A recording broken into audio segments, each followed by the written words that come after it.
Chairperson of the UN Human Rights Council, concerned members, ladies and gentlemen, I greet you all.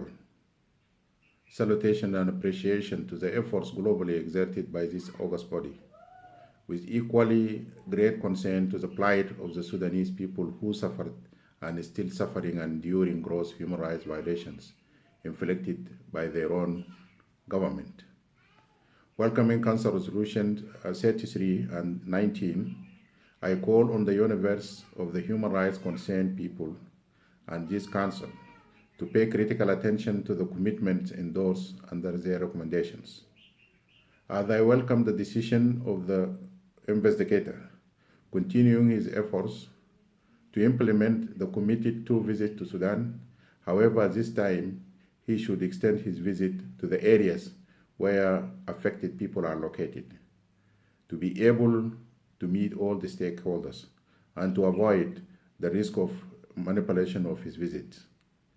The Council have listened intensively to the decorated rhetoric speeches from the delegation of the government of Sudan and the affiliated NGOs. Their same was in 2 issues. One, the lifting of the US sanctions, which are portrayed as causes of the economic degradation in Sudan. That is not true.